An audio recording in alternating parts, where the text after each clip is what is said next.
నిన్న ఈ రాష్ట్రానికి మొన్నటి వరకు స్పీకర్గా ఉన్న వ్యక్తి పోచారం శ్రీనివాస్ రెడ్డి గారు మా మాజీ గౌరవ ముఖ్యమంత్రి వర్యులు కేసీఆర్ గారు గతంలో లక్ష్మీపుత్రుడు అని పిలిచేది. ఇలా ఈ రాష్ట్రానికి ఆయన ఒక లంక పుత్రుడుగా మారిండు. ఆయన లక్ష్మీపుత్రుడు కాదు, ఒక లంక పుత్రుడు. ఎన్ని అనుభవించాలనో అన్ని అనుభవించి చివరికి అధికారం లేకుండా బతకలేనన్న ఉద్దేశంతో గతంలో ఇదే ఈ రాష్ట్ర ముఖ్యమంత్రి రేవంత్ రెడ్డి గారు ఆయనని దండుపాలెం మూట అన్నాడు. ఆయన మాటలు మీడియా మిత్రులకు నేను వీడియోలో చూపించదలుచుకున్నా. అట్లాంటి వ్యక్తి ఇవాళ ప్రజాస్వామ్యాన్ని కూని చేసే విధంగా మరి పార్టీ మారడం చాలా సిగ్గుచేటని చెప్పి ఈ సందర్భంగా నేను తెలియజేస్తూ ఉన్నా. ఆయన పోచారం శ్రీనివాస్ రెడ్డి గారు అనేక పదవులు అనుభవించిండు. మొన్ననే ముఖ్యమంత్రి గారి గురించి, కేసీఆర్ గురించి, ఈ రాష్ట్రంలో ఈ దేశంలో నువ్వు ఉట్టడం మా అదృష్టం అని చెప్పి అనేక పొగడ్తలు పోయిన వ్యక్తి నిన్న మళ్ళీ పార్టీ మారడం దురదృష్టకరం. మరి ఈ ప్రజాస్వామ్యాన్ని కూని అయ్యే విధంగా రాష్ట్ర ప్రజలంతా ఆశ్చర్యపోతూ ఉన్నారు. ఈ పోచారం పోయినాక విషచారం అయిపోయిండు, ఒక విషంగా మారింది ఈ రాష్ట్రానికి అని చెప్పి సందర్భంగా తెలియజేస్తాను. గతంలో రేవంత్ రెడ్డి గారు ఆయన గురించి అన్న మాటలు వినిపిస్తా మీకు. పోలీసులను పెట్టి నిర్బంధించాలనుకున్నా ఆయన కొడుకులు తలా ఓ దిక్కు. ఇవాళ వాళ్ళ గురించి చెప్పాలంటే ఒక ఆంబోతును ఎన్నుకుంటే అచ్చొచ్చిన దున్నపోతులు 3 వచ్చి ఊరి మీద పడి మేస్తున్నాయి. ఊర్లలో మైసమ్మకు దున్నపోతులను నిడిచిపెడతారు. అవి ఎక్కడ పడితే అక్కడ దొంగ చేనులలో పడి మేస్తాయి. ఇవాళ ఈ బాన్సువాడలో మైసమ్మకి ఇచ్చిన దున్నపోతులాక ఊరు మీద పడి మేస్తున్నారు. కొంచెమైనా సిగ్గుచేరం ఉందా అని నేను అడుగుతున్నా. ఇవాళ పోచారం శ్రీనివాసరెడ్డి గారు అచ్చోసిన ఆంబోతులాకున్న నీ 2 కొడుకులను నియంత్రించలేవా? ఇక్కడ ఇసుక దోపిడీ మీదే, మంజిరాలో ఇసుక దోపిడీ మీదే, కంకర దోపిడీ మీదే ఇవాళ ఇన్ని రకాల దుర్మార్గాలకు పాటుపడుతున్న పోచారం శ్రీనివాసరెడ్డిని ఈ బాన్సువాడ ప్రజలు పొందబెట్టాల్సిన సమయం వచ్చింది. ఇట్లా తిట్టిన వ్యక్తిని నిన్న ముఖ్యమంత్రి గారు చాలా బాగా పనిచేస్తూ ఉన్నాడు రైతుల కోసం అని చెప్పి రేవంత్ రెడ్డి గారిని పొగుడుతూ ఇంకా 20 సంవత్సరాలు ఆయన బాగుండాలని చెప్పి నేను అనడం ఒక సిగ్గుచేటు అని చెప్పి ఈ సందర్భంగా నేను తెలియజేస్తాను. మొన్నటి వరకు అత్యున్నత పదవులు, అత్యధిక నిధులు ఈ రాష్ట్రంలో, అత్యధిక ఇండ్లు ఉంది గత ప్రభుత్వంలో 10 సంవత్సరంలో ఈ రాష్ట్రంలో 119 నియోజకవర్గాల్లో ఎక్కడ లేనన్ని వేల కోట్ల నిధులు వచ్చినాయంటే 7,500 కోట్ల నిధులు తీసుకుపోయిండు బాన్సువాడకు. టీఆర్ఎస్ ప్రభుత్వ ఆయంలో తీసుకుపోయి 12,000 ఇండ్లు కట్టుకున్నాడు. బాన్సువాడలో కొబ్బరికాయలు కొడితే నిజామాబాద్ మీకించి 6 దాకా నీళ్ళు వచ్చినాయి. గన్ని ఇనాగ్రేషన్లు చేసుకున్నాడు. ఎన్ని లబ్ధి పొందాలో అన్ని లబ్ధి పొందిండు. ఈయన రైతుల కోసం పోతా అన్నాడు, కానీ రైతుల కోసం కాదు, రాళ్ల కోసం పోతుండని చెప్పి నిజామాబాద్ జిల్లా ప్రజలందరికీ తెలుసు. ఇదే పోచారం గారు ఊసర వెళ్ళి రంగులు మార్చినట్టు మారుస్తూ ఉన్నారు. మొన్న ఇంతకుముందు పోచారం గారు వారు మాట్లాడిండు. మా ముఖ్యమంత్రి గౌరవనీయులు రాష్ట్ర ముఖ్యమంత్రి కేసీఆర్ గారి గురించి మాట్లాడిన మాటలు కూడా మా మీడియా మిత్రులకు వినిపిస్తాం. ప్రాణం ఉన్నంత వరకు మీరే మాకు నాయకుడు సార్, ఇంకొకరు లేదు సార్. ఇంత మంచి నాయకుడు నేను కూడా 47 సంవత్సరాలు చూస్తున్నాను సార్. అనేక మంది చూసినా, కానీ రకరకాల మనుషులు ఉంటారు. చెప్పేది ఒకటి, చేసేది ఒకటి. కానీ మనస్ఫూర్తిగా సహృదయంతో చల్లని చూపుతో సహాయం చేసినటువంటి వ్యక్తి నిన్న చూశాను సార్. నేను చాలా మంది మంత్రులు, ముఖ్యమంత్రులు చూశాను. ఆ విధంగా మీరు ఒక నా కాన్సెప్టే కాదు, రాష్ట్రం అంతా కూడా సుభిక్షంగా చూస్తూ ఉంటారు. కోట్లాది రూపాయలు, లక్షలాది రూపాయలు పట్టులు పెడుతూ ఉన్నాయి. దేశమంతా కూడా ఎదురు చూస్తున్నారు. అది మొన్న ఇందాక చూపించింది, నిన్న అది అంతకుముందు రేవంత్ రెడ్డి గారు. నిన్ననేమో మరి ముఖ్యమంత్రిగా రేవంత్ రెడ్డి గారిని పొగుడుతూ చాలా గొప్పగా ఆయన గురించి చెప్తాను. గతంలో ఇదే పార్టీలు మారిన వ్యక్తుల గురించి మాట్లాడిన రేవంత్ రెడ్డి గారి మాటలు చేసిన వాళ్ళకి ఎంత కఠినమైన శిక్షలను రాజ్యాంగంలో పొందుపరిచిందో. ఇవాళ ఒక పార్టీలో ఎన్నికైన వాళ్ళు రాజీనామా చేయకుండా ఇంకొక పార్టీలో ఫిరాయిస్తే హత్యలు, అత్యాచారాలు చేసిన వాళ్ళకి ఎంత కఠినమైన శిక్షలు అమలు చేస్తున్నారో ఉరి తీసే విధానాన్ని ఈరోజు రాజ్యాంగంలో సవరణ తీసుకురావాల్సిన పరిస్థితులు ఉన్నాయి. పార్టీ ఫిరాయింపుల గురించి రేవంత్ రెడ్డి గారు ఉరి శిక్ష వేయాలా, ఒక పార్టీలో గెలిచి ఇంకో పార్టీలో పోతాని చెప్పి ఇదే ముఖ్యమంత్రి, ఈ రోజు ముఖ్యమంత్రి రేవంత్ రెడ్డి గారు రాజ్యాంగ సవరణ తీసుకురావాల్సిన అవసరం ఉన్నది. ఈ విధంగా ముఖ్యమంత్రి రేవంత్ రెడ్డి గారు వారు మాట్లాడుతూ ఉంటే ఆయన ఊసరవిల్లక పార్టీలు మారుస్తూ ఉండి ఇలా నిజామాబాద్ జిల్లాలో గౌరవ ముఖ్యమంత్రి కేసీఆర్ గారు ఈ రాష్ట్రంలో ఆ రోజు ముఖ్యమంత్రి కేసీఆర్ గారు ఈయనకి ఇచ్చినంత విలువ ఎవరికి ఇవ్వలే, ఈయనకు వచ్చిన నిధులు ఎవరికి ఇవ్వలే. ఈ ఊరికి వచ్చిన ఇండ్లు 12,000 ఇండ్లు కట్టుకున్నాడు, వేలాది కోట్ల నిధులు చేసుకున్నాడు. ఇలా ఆయన రైతుల కోసం కాదు రాళ్ల కోసం పోతూ ఉన్నాడు. ఆయన క్రషర్లు బంద్ అయిపోయినాయి, పాపం ఆయన ఇసుక దంద బంద్ అయిపోయింది. అందుకోసమే ఆవేదనతో వెళ్ళిండు.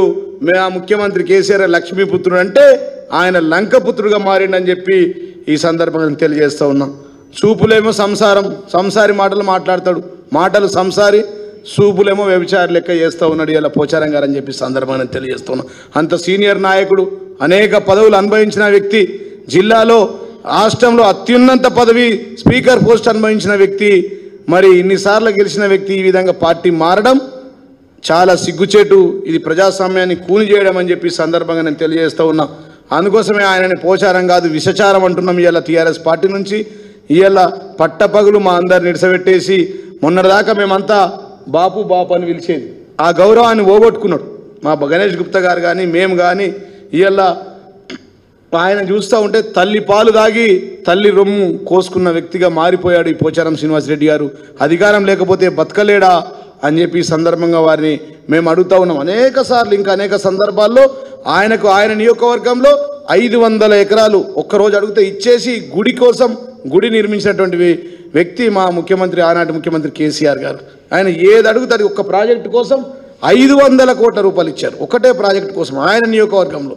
ఆయన ఏది అడుగుతుంది జీవోల రూపంలో అర్ధ గంటల బయలుదేరి అంత గౌరవం ఇచ్చి అంత విలువ ఇచ్చినటువంటి బీఆర్ఎస్ పార్టీని ఇలా మోసం చేసిపోయిన వ్యక్తి ఖచ్చితంగా కూడా మళ్ళా రేపటి రోజున రేవంత్ రెడ్డిని కానీ కాంగ్రెస్ పార్టీని కూడా మోసం చేస్తాడు. ఆయన కొత్త కాదు, గతంలో టీడీపీలో ఉండి చంద్రబాబును కూడా మోసం చేసి ఇక్కడికి వచ్చిన వ్యక్తి, ఇవాళ కేసీఆర్ గారిని మోసం చేసిన వ్యక్తి. రేపు రానున్న రోజుల్లో రేవంత్ రెడ్డిని కూడా ఖచ్చితంగా మోసం చేస్తాడని చెప్పి సందర్భంగా నేను తెలియజేస్తున్నాను. కాబట్టి మరి ఇవాళ ఒకవేళ మీకు దమ్ముంటే ఎవరైనా కావచ్చు, ఇవాళ పార్టీని విడిచి వెళ్ళిన వాళ్ళు దమ్ముంటే రాజీనామా మీ పదవులకు చేసి ప్రజాస్వామ్యబద్ధంగా మళ్ళీ కాంగ్రెస్ పార్టీలో బీఫామ్ తీసుకొని గెలవండి. కానీ ఇట్లా ఒకవేళ కనుక ఇంకా కూడా ఎవరైనా పోవాలని ప్రయత్నం చేసినా ఇట్లా పోయినోళ్ళను ప్రజాస్వామ్యంలో ప్రజలు రాళ్లతో కొట్టి చంపుతారని చెప్పి సందర్భంగా తెలియజేస్తున్నాం. ఇది మేమన్న మాటలు కాదు, రేవంత్ రెడ్డి గారి గతంలో చెప్పారు. ఒక పార్టీ నుంచి గెలిచి ఇంకో పార్టీ నుంచి వచ్చిన వ్యక్తిని ప్రజాస్వామ్యంలో ప్రజలు నియోజకవర్గాలకు రానియద్దు, రాళ్లతోని కొట్టాలని చెప్పారు. మీకు దమ్ముంటే రాజీనామా చేసి మళ్ళీ గెలవడానికి ప్రయత్నం చేయాలి. కానీ ఇలా ఒక బీఫామ్ మీద తీసుకున్నటువంటి వ్యక్తులను ప్రజలు క్షమించరు. ఇలా నేను బాన్స్వాడలోని టీఆర్ఎస్ నాయకులకు కూడా విజ్ఞప్తి చేస్తున్నాను. అనేక మంది యువత అక్కడ ఉన్నారు, మీకు మంచి అవకాశం వస్తుంది. రానున్న రోజుల్ని అతి తొందరలోనే బాన్స్వాడలో ఎన్నికలు కూడా జరుగుతాయి. ఆ ఎన్నికల్లో మళ్ళా బీఆర్ఎస్ పార్టీ ఖచ్చితంగా గులాబీ జెండా ఎగిరేస్తుంది. ఎక్కడైనా కానీ గతంలో ఇవాళ బుద్ధి చెప్తా ఉన్నారు, ఖచ్చితంగా మళ్ళా వచ్చేది మన ప్రభుత్వమే. కాబట్టి ఇవాళ బీఆర్ఎస్ సైన్యానికి ఎక్కడ కూడా మీరు దానికి బాధపడవలసిన అవసరం లేదు. పోయిన వాళ్ళు పోయినరు, ఆ ప్లేస్లో యువతరానికి అవకాశాలు వస్తాయి, అవకాశాలు ఇస్తారు మన అధ్యక్షుడు అని చెప్పి సందర్భంగా తెలియజేస్తూ, మరి ప్రజాస్వామ్యాన్ని కూని చేసినటువంటి ఈ వ్యక్తులకు ఖచ్చితంగా శిక్ష ఈ ప్రజాస్వామ్యంలోనే అతి తొందరలోనే పడతాయని చెప్పి సందర్భంగా తెలియజేస్తూ ఇప్పుడు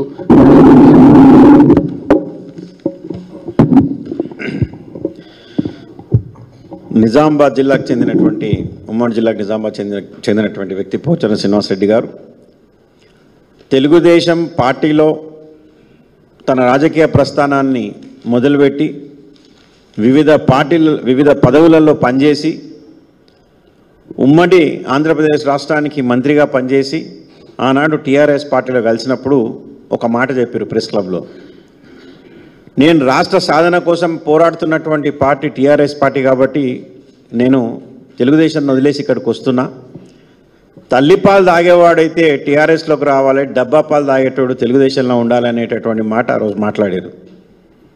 టీఆర్ఎస్లోకి వచ్చిండ్రు, సముచిత గౌరవం దొరికింది. పార్టీలో ఆయన కంటే సీనియర్లుగా నేను జీవన్ రెడ్డి గారు మేము చాలామంది ఉన్నప్పుడు కూడా వారు వయసులో పెద్దవారు, అనుభవం ఉన్నటువంటి వ్యక్తి కాబట్టి ఆ రోజు గౌరవ ముఖ్యమంత్రి కేసీఆర్ గారు మరి మంత్రి పదవిని ఇచ్చారు. దాని తర్వాత హుందాగా ఉండాలనేటటువంటి ఉద్దేశంతో సభను నడిపేటటువంటి కెపాసిటీ ఉన్నదని సభాపతి కూడా నియమించారు. మరి 10 సంవత్సరాలు రాజకీయ లబ్ధి పొంది ఈరోజు అధికారం కోల్పోతే కేవలం రాజకీయ లబ్ధి మాత్రం కాదు, తన కొడుకు డీసీసీ చైర్మన్, తన వియ్యంకుడికి లైబ్రరీ చైర్మన్, జిల్లా లైబ్రరీ చైర్మన్, తను కట్టినటువంటి గుడికి దాదాపు 100 కోట్ల రూపాయల నిధులు, 500 ఎకరాల భూమి, రాష్ట్రంలోనే అత్యధికంగా సిరిసిల్ల, గజ్వేల్, సిద్దిపేట కంటే కూడా ఎక్కువ 2 బెడ్రూమ్ హౌసులు నిర్మించింది కూడా బాన్స్వాడలో. మరి ఇవన్నీ అయిపోయినాయి. ఇక కేసీఆర్ గారితో పని లేదు, టీఆర్ఎస్తో పని లేదు. అంటే పచ్చగున్న దగ్గర తినాలే, వెచ్చగున్న దగ్గర వండుకోవాలి. ఊసర వెళ్ళి రంగులు మారినట్టు మళ్ళా ఈరోజు ఈ కమిట్మెంట్ తీసుకొని మళ్ళీ రేవంత్ రెడ్డి గారితో కాంగ్రెస్ పార్టీలో కలిసిరు. దీన్ని ఏమనాలి? మాకు బాధాకరమైనటువంటి విషయం ఏంటంటే టీఆర్ఎస్ పార్టీలో అత్యధికంగా లాభం పొందిన వాళ్ళు, రాజకీయంగా లాభం పొందిన వాళ్ళే పార్టీ మారుతున్నారు. కడియం శ్రీహరి తను ఎమ్మెల్యే, ఎమ్మెల్సీ, ఎంపీ, తన కూతురికి ఎంపీ, డిప్యూటీ సీఎం ఇన్ని చేసుకొని ఆయన వెళ్ళిపోయాడు. కేశవరావు గారు 2 సార్లు రాజ్యసభ, పార్లమెంటరీ చైర్మన్, పార్టీలో జనరల్ సెక్రటరీ జనరల్, కూతురు మేయరు, కొడుకు చైర్మన్, ఇన్ని పదవులు తీసుకున్న ఆయన. ఇటు పోచారం శ్రీనివాసరెడ్డి గారు, పుత్రుడు అని పిలిపించుకునేటటువంటి పోచారం శ్రీనివాసరెడ్డి గారు. మరి ఇట్లాంటి సీనియర్లు ఏదైతే పోతున్నారో నిజంగా ఆ దేవుడు పైనుంచి చూస్తాడు, ప్రజలు కూడా చూస్తారు. ఖచ్చితంగా సమయం వచ్చినప్పుడు బుద్ధి చెప్తారు. మరి సరే, రాజకీయాల్లో పార్టీలు మారడం ఇవన్నీ సహజమే, కానీ దాని సమయం ఏంది, దాని సందర్భం ఏంది? చాలామంది ఉన్నారు మారిన వాళ్ళు, దేశ చరిత్రలో చూస్తే మారిన వాళ్ళు ఉన్నారు. కానీ మొన్న ప్రెస్ మీట్ పెట్టి మాట్లాడారు. ఎవడైనా నేను పార్టీ మాట్లాడుతున్నానని చెప్తే నేను చెప్పుతో కొడతా అని చెప్పిండు. పోయినోడు పోయిండేమో, కానీ నికార్స్ అయినటువంటి నాయకులు ఉన్నారని చెప్పి మొన్న కామారెడ్డిలో ప్రెస్ మీట్ పెట్టి మాట్లాడారు.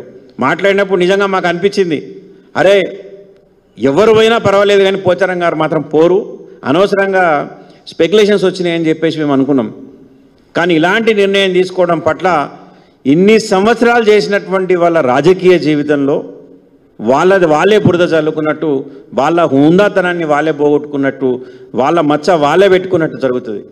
నిజంగానూ టీఆర్ఎస్ పార్టీలో ఈరోజు ఉండుండి చివరి వరకు, చివరి ఊపిరి వరకు ఇక్కడ పోయినట్టుంటే ఇదే లక్ష్మీపుత్రుడిగా పేరుంటుండే, ఇదే మంచి సభాపతిగా పేరుంటుండే తప్ప ఈ హుందాతనాన్ని చెడగొట్టుకొని అనవసరంగా రాజకీయ లబ్ధి కోసం ఏదో వ్యవసాయం కోసం పోతున్నా అని చెప్పేసి ఈ మాటలు.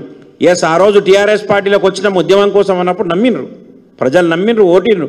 ఆ రోజు రాజీనామా చేసి ఉప ఎన్నికల్లో నిలబడి మళ్ళీ గెలిపించింది కేసీఆర్ గారు. మీరు పోయేది ఉంటే ఓడి. మరి నిజంగా ఈరోజు ఉప ఎన్నికల్లో వస్తాయి. మరి రాజీనామా చేసి రేవంత్ రెడ్డి గారు ఏదైతే మాట్లాడిరో పదే పదే పార్టీలు మారితే రాళ్ళతో కొట్టి చంపండి అని, నిజంగా మారేది ఉంటే రాజీనామా చేసి మీరు మళ్ళీ అక్కడ ఎలక్షన్లో నిలబడి గెలిచినట్టయితే మేము ఒప్పుకుంటాం. ఇంతకుముందు గతంలో కూడా రాజీనామా చేసిపోతే ఏం జరిగినా మనం చూసినాం హైదరాబాద్లో. దయచేసి పోయే వాళ్ళకు కూడా మేము చెప్తున్నాం, టీఆర్ఎస్ పార్టీ, బీఆర్ఎస్ పార్టీ ఎవ్వరికి భయపడదు. గతంలో చాలా డకాలు ముక్కలు తిన్న సంగతి మేము చూసినాం. గెలుపులు, ఓటములు ఇవన్నీ చూసినాం. నికార్స్ అయినటువంటి నాయకులు ఇంకా టీఆర్ఎస్ పార్టీలో ఉన్నారు. 4 పోయినంత మాత్రాన, ఒకటే ఉదాహరణ, 6 ఉన్నటువంటి ఎమ్మెల్యేలు ఉన్నటువంటి పార్టీ ఈరోజు కాంగ్రెస్ పార్టీ అధికారంలోకి వచ్చింది. మరి మాకు 39 మంది మేము గెలిచినాం. ఎవరో 4 పోయినంత మాత్రాన పార్టీకి ఏమవుతుందని కాదు, ప్రజలు ఇప్పటికే గుర్తించినరు, ఇంకా గుర్తిస్తూ ఉన్నారు. తెలంగాణకు నిజమైనటువంటి కంచే, నిజమైనటువంటి పార్టీ టీఆర్ఎస్ పార్టీ అని చెప్పేసి గుర్తించారు. తప్పకుండా రాబోయే రోజుల్లో ఈ పోయిన వారందరికీ నూకలు తెల్లుతాయి తెలంగాణలో. అలాంటి తీర్పు ప్రజలు ఇస్తారని చెప్పేసి మేము హెచ్చరిస్తూ ఉన్నాం.